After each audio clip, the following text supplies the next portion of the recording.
All right, so welcome everyone to a deep dive into one of the most exciting games I've seen so far this season. Yeah, I agree. This one was The Lakers taking on the Kings. really something special. It was on October 26th. And, you know, some people might be thinking, oh, it's just one game. But trust me, this was a lot more than just, a win for the Lakers. Yeah. It was a battle. It was. It was back and forth the whole way. Absolutely. And it gave us a glimpse into, I think, what both of these teams might be capable of this year. For sure. Yeah. The energy at Crypto.com arena was electric. Yeah. You could feel it even through the TV. Both teams clearly wanted this win badly. Yeah. And, that really showed in the way they played. So, okay, we have to start with LeBron.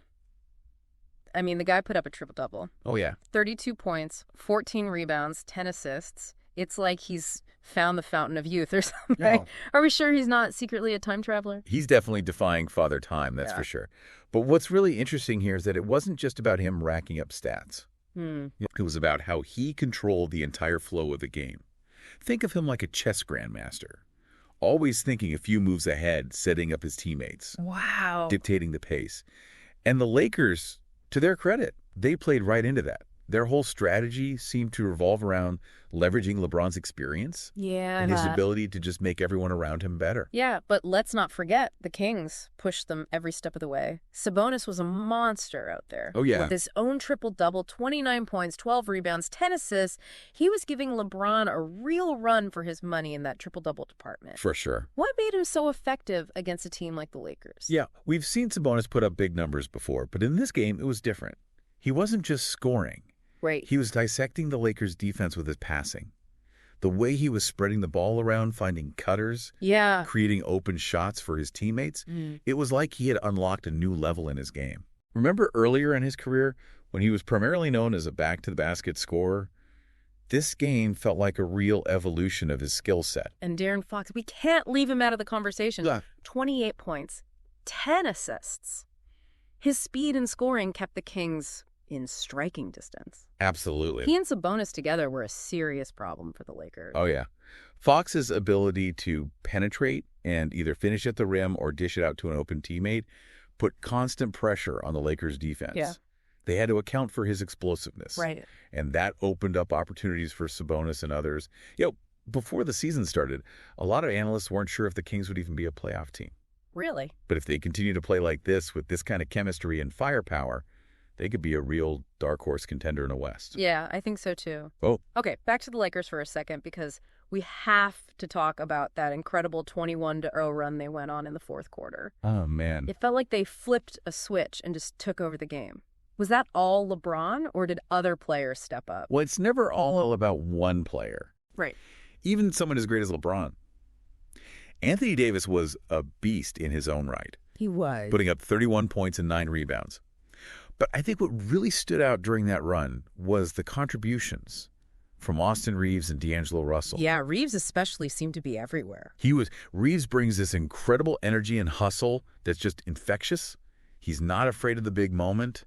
And he made some clutch plays during that run, both offensively and defensively. Yeah. And Russell, he was knocking down shots from outside, stretching the Kings' defense. Right. Giving LeBron and Davis more room to operate inside. This is what's scary about the Lakers. It's not just their star power. It's the depth of talent they have. Yeah. That kind of depth is essential for any team that wants to compete for a championship. And in the end, the Lakers pulled out the win 131-127, but man, it was close. It was. The Kings did not go down without a fight.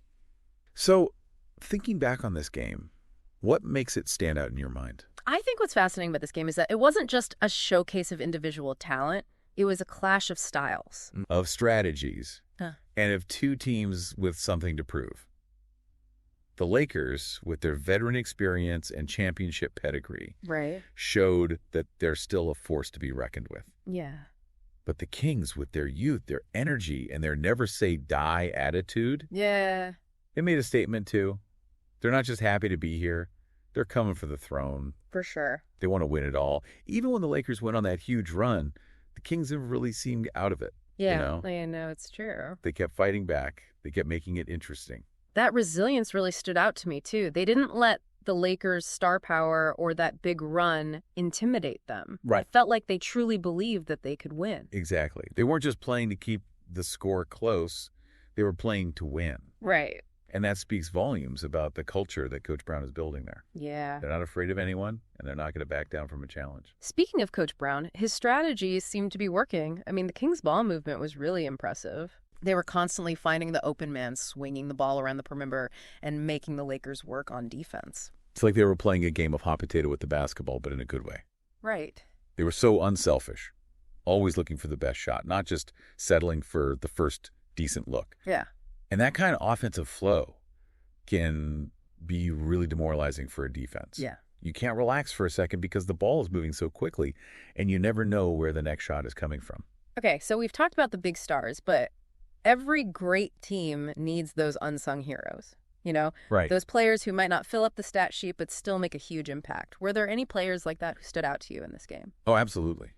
For the Lakers, Mm-hmm. I think Austin Reeves deserves a shout-out again. We already talked about his contributions during that 21-0 run, but his impact went beyond just scoring. It did. His energy, his hustle, his willingness to do the dirty work. Yeah. Those things don't always show up in the box score, but they're crucial to winning basketball. He was diving for loose balls, taking charges, playing tough defense. Yeah. He was doing all the little things that help a team win. I was really impressed with his defense on De'Aaron Fox. I mean, Fox is such an explosive, quick player. Oh, yes. But Reeves didn't back down. No, he didn't. He made Fox work for every basket. Exactly. And that kind of defensive effort can be contagious. Yeah. When you see a guy like Reeves out there giving it his all Campbells, it inspires his teammates to raise their level of play as well. What about on the Kings side?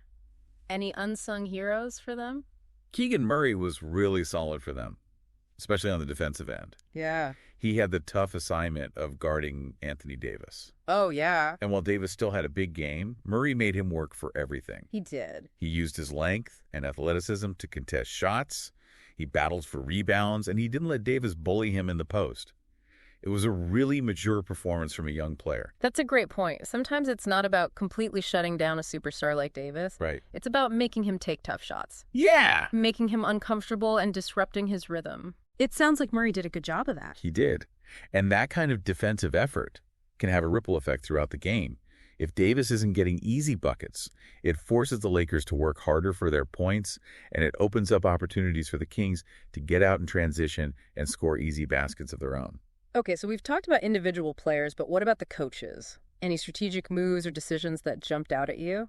You know, one thing that really impressed me about Coach Ham on the Lakers side was his willingness to adjust his rotations based on the flow of the game. He wasn't afraid to experiment with different lineups, to try to find the right combination of players to match up with the Kings. And his decision to stagger LeBron and Davis's minutes was really smart. Explain that a little bit more for me. What do you mean by staggering their minutes? So instead of playing LeBron and Davis together for long stretches, Okay. Coach Ham made sure that at least one of them was on the court at all times. That way, the Lakers always had a go-to scorer, a guy who could create his own shot or generate offense for his teammates. It helped them maintain a consistent offensive attack. I see. And prevented them from having those scoring droughts that can sometimes happen when your star players are both on the bench. It's a really interesting insight. It's like a chess match, isn't it? The coaches are trying to outmaneuver each other to find the right combination of players and strategies to gain an advantage. Exactly. And Coach Brown on the Kings side, he did a great job of emphasizing ball movement and spacing. I noticed that. The Kings were constantly looking for the open man, and they weren't afraid to take the three-point shot. I noticed that too. They were really letting it fly from deep. And that's the way the game is played now. Three-pointers are such a valuable weapon, and the Kings weren't afraid to use them. Yeah. It kept the Lakers' defense honest and prevented them from packing the paint and focusing solely on stopping Sabonis and Fox. So both coaches seem to have had a good game plan, but ultimately the Lakers came out on top. What do you think was the deciding factor in this game? Why were the Lakers able to pull out the win? You know, I think it came down to experience, especially in those crucial final minutes. The Lakers have been in these kinds of close games before. They know how to handle the pressure, and they have a leader in LeBron who can calm everyone down and make the right plays when it matters most. It definitely felt like the Lakers had that extra gear, that ability to lock in and execute when the game was on the line. Do you think the Kings, being a relatively young team, maybe let the pressure get to them a little bit down the stretch? It's possible. Yeah. They're still learning how to win these kinds of high-stakes games against elite competition. Yeah. There are a couple of possessions late in the game where they seemed a bit rushed. Yeah. Maybe forced a few shots they wouldn't normally take. Yeah. That comes with experience, though. Right. The more they're in these situations, the better they'll handle them. So even though they lost this game, was still a positive step for the Kings. Absolutely. Yeah. I think they proved to themselves and to the rest of the league that they can compete with anyone. Yeah. They have the talent, they have the coaching, and they have the heart. This game was a learning experience, and I bet they'll use it as fuel to get even better. Okay, so we've talked about what went right for both teams, but every game also exposes areas where teams can improve. Yeah. Do you see any weaknesses in the Lakers that other teams might try to exploit? Well, their pick-and-roll defense wasn't always as sharp as it could have been. Oh. Sabonis and Fox in particular were able to create some problems with their pick-and-rolls. For those of us who aren't as familiar with basketball strategy, could you explain what you mean by pick and roll? Of course. It's basically a two-man play where one player sets a screen. Okay. That is, they stand in the path of the defender guarding the player with the ball and then rolls towards the basket. The player with the ball can either use that screen to create space for a shot, right, or pass the ball to the rolling player for an easy basket. So it's a way to create confusion for the defense and open up scoring opportunities. Exactly. And the Kings, they ran their pick and rolls really effectively, especially in the first half. They forced the Lakers to make quick decisions. Uh-huh. And sometimes those decisions weren't the best ones. Interesting. So if you were an opposing coach, how would you game plan against the Lakers? What would be your strategy? Well, first and foremost, you have to find a way to at least slow down LeBron. Right. He's still the engine that drives this team. And if you can limit his effectiveness, you have a much better chance of winning. Easier said than done, right? Oh, absolutely. Yeah. But there are things you can try. You can double team him, forcing him to give up the ball. You can try to wear him down physically. Oh, okay. Make him work hard on both ends of the court. You can try to front him in the post, preventing him from getting easy catches. And what about Anthony Davis? He's a pretty tough matchup himself. No doubt. You need a strong physical defender to guard him. Right. Someone who can body him up and make him work for every shot. You could also try to force him to take jumpers where he's not quite as effective. So it sounds like stopping the Lakers is all about stopping their stars. But we saw other players like Reeves and Russell make big contributions in this game. How important is it to shut down their supporting cast as well? It's crucial. The Lakers are more than just LeBron and Davis. They have a solid supporting cast that can hurt you if you give them open looks. Right. Reeves brings energy and hustle. Russell can score from outside. And they have other veterans like Patrick Beverley who can provide leadership and defense. To beat the Lakers, you need to play a complete game. Yeah. You can't just focus on the stars. You have to shut down the entire team. So this win for the Lakers, while impressive, doesn't necessarily mean they're going to cruise to a championship. Not at all. Yeah. The West is incredibly competitive this year, and there are a lot of teams capable of beating them. The Lakers will need to stay focused, continue to improve and avoid any major injuries if they want to contend for a title. Right. This game was just the first step in a long journey. Okay, last question for you. We've talked a lot about the Lakers, but what's the biggest takeaway for the Kings after this close loss? What should they be thinking about going forward? I think the Kings should be encouraged by this performance. They went toe-to-toe with the Lakers. They did. One of the most talented and experienced teams in the league, and they proved they belong in the conversation about the top teams in the West. They definitely didn't look intimidated or outmatched. Not at all. They played with confidence, they played with heart, and they show that they're not afraid of anyone. I think they'll learn from this experience, they'll continue to grow as a team, and they'll be a force to be reckoned with all season long. Well said. And that's our deep dive into the Lakers-Kings matchup. It was an incredible game full of drama, excitement, and maybe even a few hints about what we can expect from these two teams as the season unfolds. This game really felt like a glimpse into the future of the NBA. We saw the veteran savvy of the Lakers, a team built for championship contention, go up against the youthful energy and talent of the Kings, a team on the rise and hungry to prove themselves. It's going to be an exciting season, folks, and we can't wait to see what happens next. Today is your lucky day. Today is the day that our $3 website works for you, paying you directly to your PayPal daily. Imagine $3 ongoing continuous payments to your PayPal account. Imagine falling asleep and waking up to $300 in your PayPal account. How would this make you feel? How could this help you? What bills could you pay? What kind of fun could you have? What does that retirement look like now? All for a one-time payment of $3. This website is DFY done for you, fully built and completely hosted, and never stops collecting payments for you.